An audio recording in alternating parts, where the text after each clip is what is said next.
hati umat Islam dan umat Islam di Aceh, khususnya Kabupaten Pinia.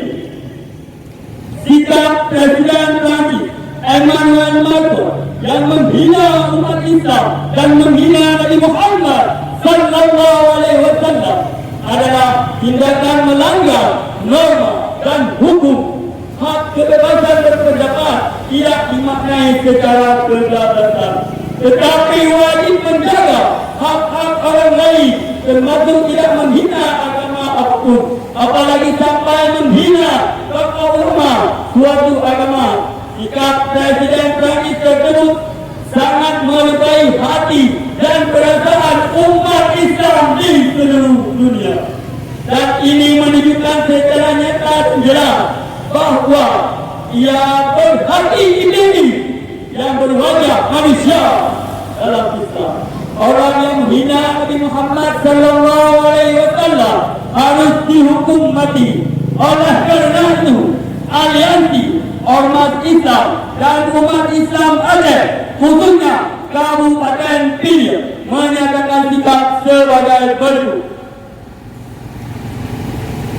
Satu, mengutuk keras Presiden Perancis Emmanuel Macron atas pernyataannya yang menghina dan melecehkan Nabi Muhammad sallallahu alaihi wasallam.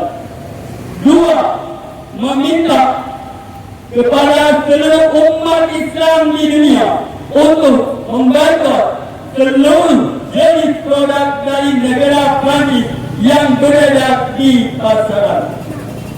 Tiga, meminta pemerintah pusat, pemerintah Aceh dan pemerintah Kabupaten Pinia untuk segera memutus hubungan diplomatik dan kerjasama dalam bidang apapun dengan Perancis, termasuk bidang perdagangan. Dalam hal ini adalah produk Perancis yang beredar di Kabupaten Pinia. Empat, menghimbau kepada pengusaha-pengusaha muslim di seluruh dunia, terutama di Aceh, khususnya Kabupaten Pinia, untuk tidak menjual belikan seluruh jenis produk yang berasal dari negara Perancis sebagai rasa wujud kepedulian kita kepada Rasulullah sallallahu alaihi wasallam. Lima, meminta dunia internasional mengancam sikap Presiden Perancis Emmanuel Macron yang telah menghina dan melecehkan Nabi Muhammad sallallahu alaihi wasallam.